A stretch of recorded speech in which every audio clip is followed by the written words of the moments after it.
क्या बगैर आपके या बगैर ऊपर के आदेश के मनीष रंजन को थाने से छोड़ा गया, नीलम अग्रवाल को छोड़ा गया? मैं कई बार ये जिक्र कर चुका हूं कि इसमें किनकी भूमिका है। जब मनीष रंजन ने इस बात को कहा कि हम देहरादून में थे अपने बेटी के पास, तो क्या ये काफी नहीं है? मैंने कई लड़कियों को आपके सामने लाया हूं। वार्डन और दरबान की भूमिका सबके साथ खड़ी होती। क्या उसके भाई ने हॉस्टल आया था? क्या उसके मामा और भाई ने एक साथ मिलकर बलात्कार करके भेजा था? तब से अंडर गारमेंट, डॉक्टर और पदाधिकारी, नेता, ये चारों मिले हुए और पैसे वाले, ये 5 आदमी मिलके मेरे बेटी को नोचता है। एक एक लोगों का दरवाजा खोलूंगा और भट्टी में मिला दूंगा। यह डॉक्टर की भाषा है, ये किसको मिलाएगा? कितनी ताकत है इसको मिट्टी में मिलाने की? मैं इसके चुनौती को कबूल करता हूं। पहले सरकार की पुलिस ने कही कि कोई बलात्कार नहीं हुए, नींद की गोली खा ली, घर से झगड़े थे, जहानाबाद में 90 टेबलेट लिए, कुछ भी नहीं। कौन है ये मनीष रंजन? मनीष रंजन और उस हॉस्टल का वार्डन नीलम अग्रवाल, उसका बेटा, ये सब को थाना लाया गया।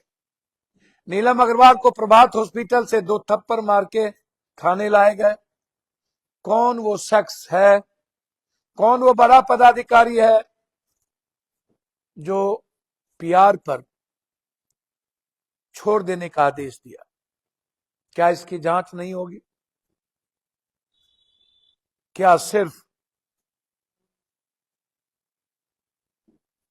बड़ी मछलियों को बचाने के लिए एक छोटे से निहत्थ थानेदार को शिकार बना दिया गया? क्या उसमें अभिनव जी आपकी भूमिका नहीं है?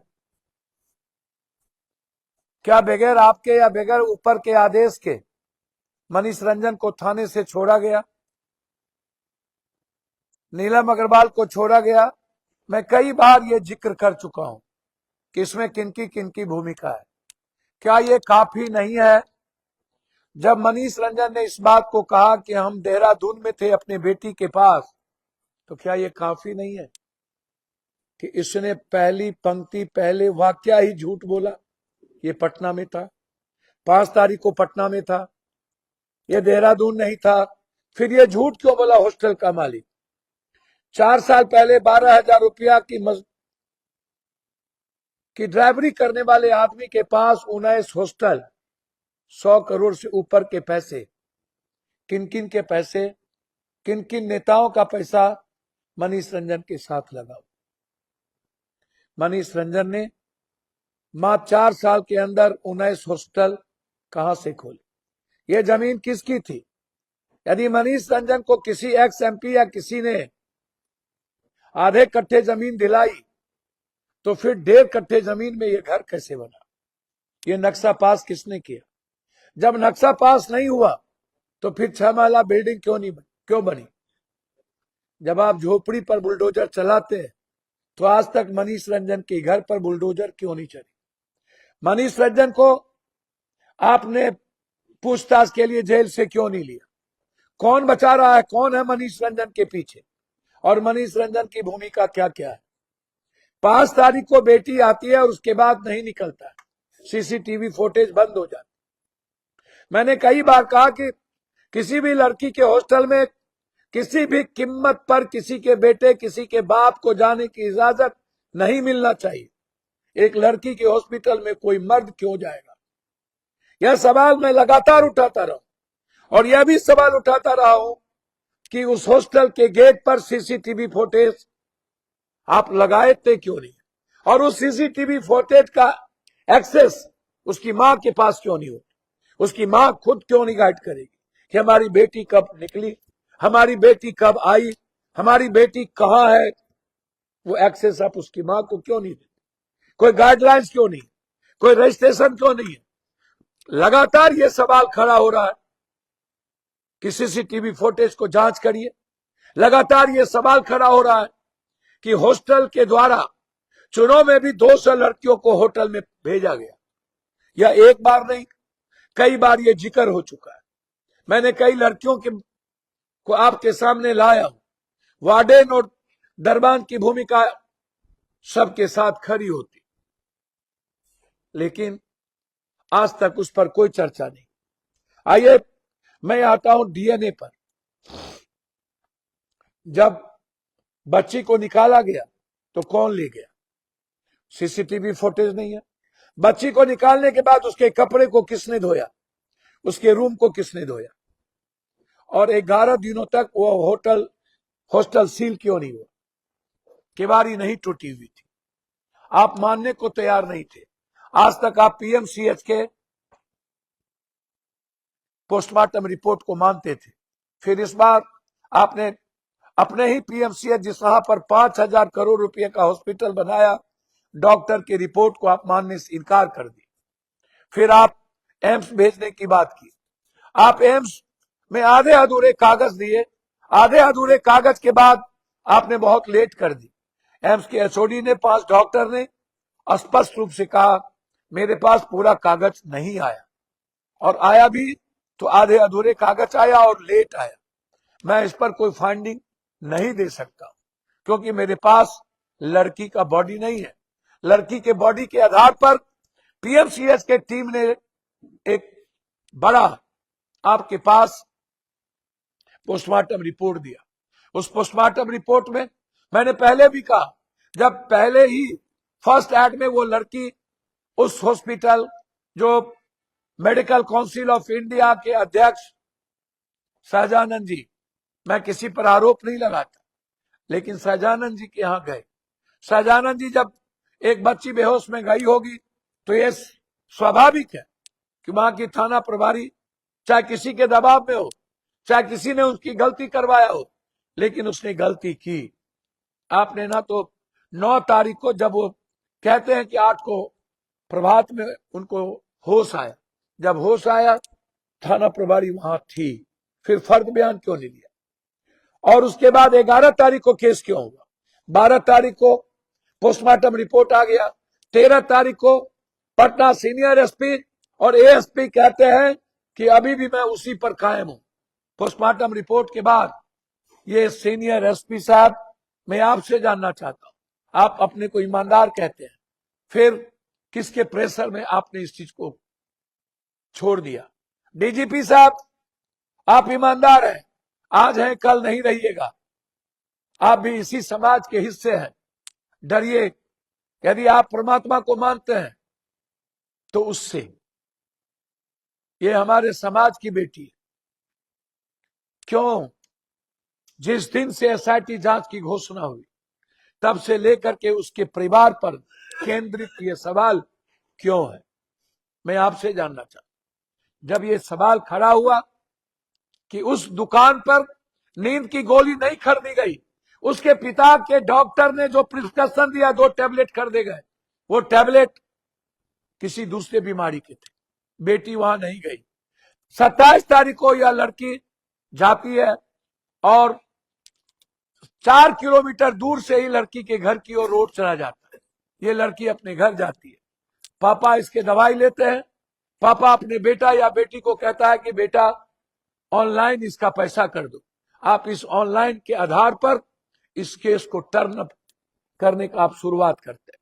कितना टॉर्चर किया आपने उस दवाई की दुकान को। क्यों?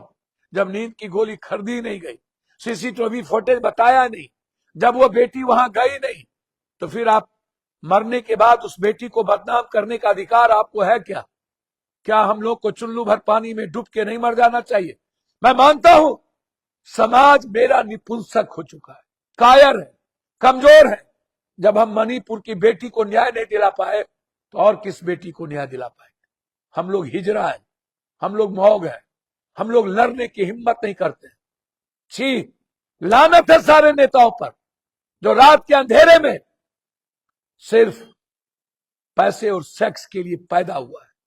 मैं जानता हूं 10% नेता को छोड़ दीजिए, पदाधिकारी को, वो भी मैं डर से कह रहा हूं, सिर्फ डर से। 97% नेता, पदाधिकारी और पैसे वाले लोग सिर्फ कुकर्म करते। क्या कारण है सब नेता चुप है? क्या कारण है इस बेटी को न्याय दिलाने के लिए एक नेता आगे नहीं आता? क्या कारण है कि आप बलात्कारी को टिकट देते हैं? और इस बच्ची में भी जात का खेल। बारे बा आप माता पिता का डीएनए लिए, समझ में आया। आप मामा का डीएनए क्यों? आप उसके भाई का डीएनए क्यों?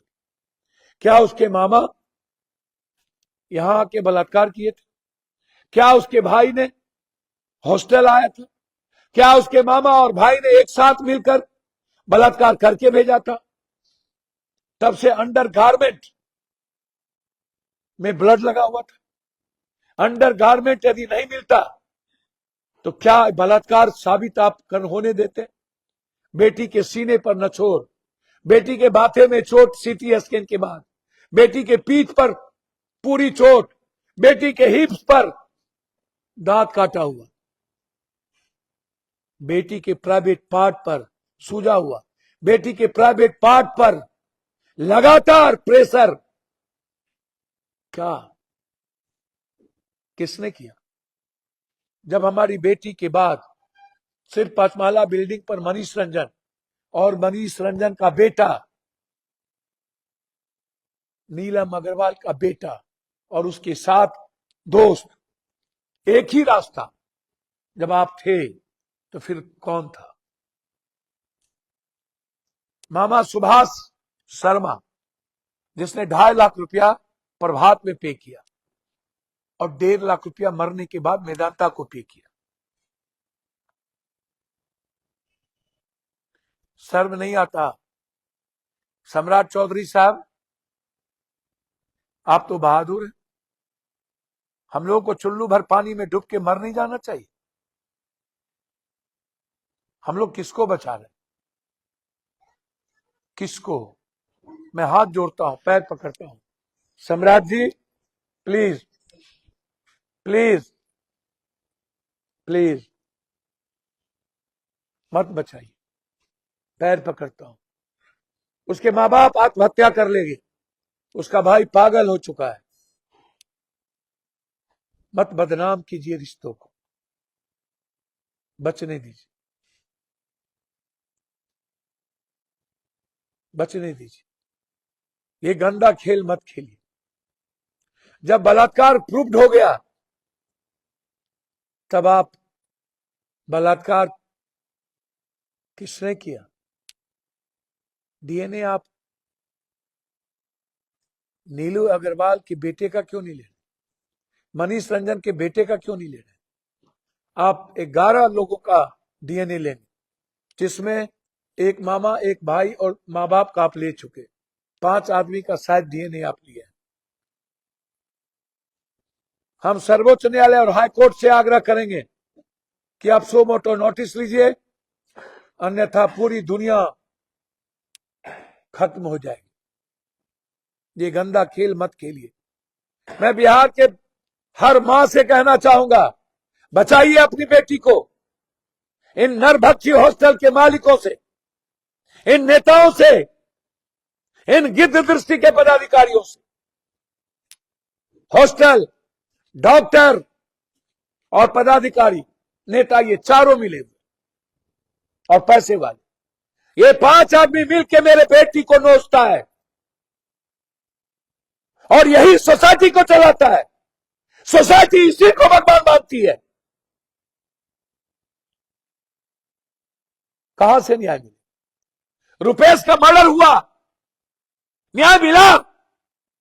गलत तरीके से 5 आदमी को जेल भेज के एसआईटी में आपने पीठ ठोक दी और हाई कोर्ट ने उस 5 को बरी कर दिया। किसने मारा रुपेश को? मुझे पता है, मैं खोलूंगा उस दिन को, किस दिन कि किसने मारा। क्या हुआ? भाट के एमएलए का बेटा बलात्कार किया था, क्या हुआ वो केस? क्या हुआ? क्यों दबा दिया गया वो केस? धनंजय सिंह के बेटे ने एक आईएएस पर गोली चलाया था, क्यों दफना दिए उस केस को? काहे काहे कितने केस को दफनाइएगा? अब फिर एक बेटी के बलि को और एक परिवार को खत्म करने की तैयारी। आप डॉक्टर से पूछताछ क्यों नहीं करते? आप सतीश ने क्या कहा सुनेंगे आप? सुनिए, सतीश ने कहा कि मैं इस युग का अभिमन्यु हूं, मैं मिटा दूंगा। सुनिए सतीश ने क्या कहा। कितनी साजिशें रचनी है, रचने अभिमन्यु कलयुग का एक एक का दरवाजा खोलूंगा, एक एक को जमीन से काट कर। मैं बिहार के लोगों से पूछना चाहता हूं, ये डॉक्टर है या जल्लाद? ये डॉक्टर है या नरभक्षी? क्या इसे जीने का राइट है? एक एक लोगों का दरवाजा खोलूंगा और भट्टी में मिला दूंगा। यह डॉक्टर की भाषा है, ये किसको मिलाएगा? कितनी ताकत है इसको मिट्टी में मिलाने की? मैं इसके चुनौती को कबूल करता हूं। किसी एक आदमी को मिट्टी में मिला करके तू दिखा दे। सोचिए कौन है इसके पीछे? क्यों गिरफ्तारी नहीं हुई? क्यों एसआईटी इससे पूछताछ नहीं किया? आज ये हॉस्पिटल में जाके झंडा कैसे फहरा रहा था? ये पापी, दुराचारी, ये नरभक्षी कैसे कैसे? क्यों शाहजानंद जी से पूछताछ नहीं? शाहजानंद जी ने जो प्रिस्क्रिप्शन लिखा, क्या उसको आप समझ पाइएगा? क्या लिखे वो? 1.5 घंटा वहां बेटी रही, क्या आपने बेटी के चोट को नहीं देखा? कुछ नहीं। क्यों गिरफ्तारी नहीं? कौन है अभिषेक? किस अभिषेक डॉक्टर ने इनको कहा था कि पुलिस को आप खबर मत करो? वो अभिषेक की गिरफ्तारी क्यों नहीं हुई? बुद्धा हॉस्पिटल में किसके किसके पैसे लगे हुए हैं? और गोल बिपिन जी, आपके ही गोल के बच्ची इस शंभू हॉस्टल में 90% क्यों जाता है? क्या घालमेल, क्या तालमेल? सतीश की गिरफ्तारी कब होगी? अभिषेक से कब पूछा जाएगा? हमारी बेटी को मारने में कौन कौन किसकी किसकी भूमिका है? और कुछ पत्रकार तो डिप्टी सीएम साहब से मिलकर के पोस्ट करते हैं। जातीय आधार पर नंगा खेल खेलना पत्रकार जी बंद करिए। बेटी ना तो भूमिहार होता है, ना राजपूत, न बैकवर्ड, न फॉरवर्ड, न हिंदू, न मुसलमान, न दलित, न गैर दलित। बेटी बेटी होती है। बंद करिए दंगा खेल। सतीश को बचाने वाले लोग, बंद करिए गंदा खेल। पत्रकार जी, अफसर भी आपके जाति हैं, इसीलिए आप यह कह रहे हैं। कुछ पत्रकार कह रहा है कि पुलिस को मदद करिए। अरे पुलिस मदद के लायक है कहां? पुलिस तो मरवाती है, फंसाती है। पुलिस बचाती कहां है?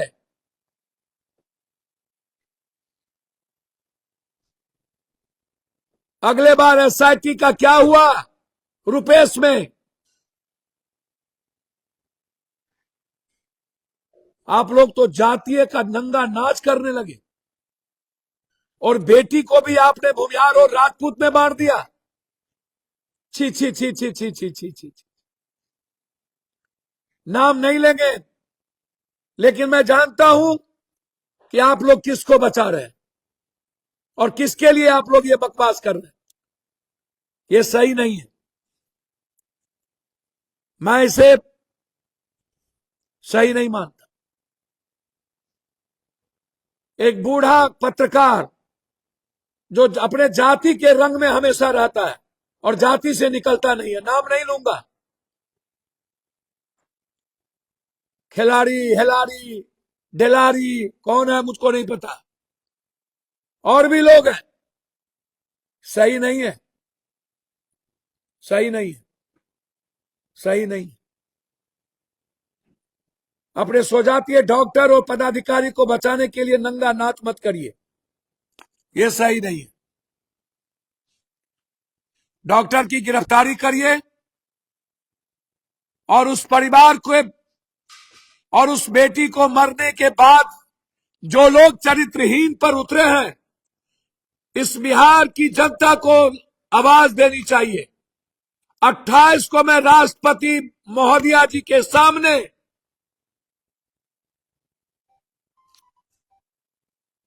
राष्ट्रपति अभिभाषण के दिन यह सवाल पप्पू यादव खड़ा करेगा।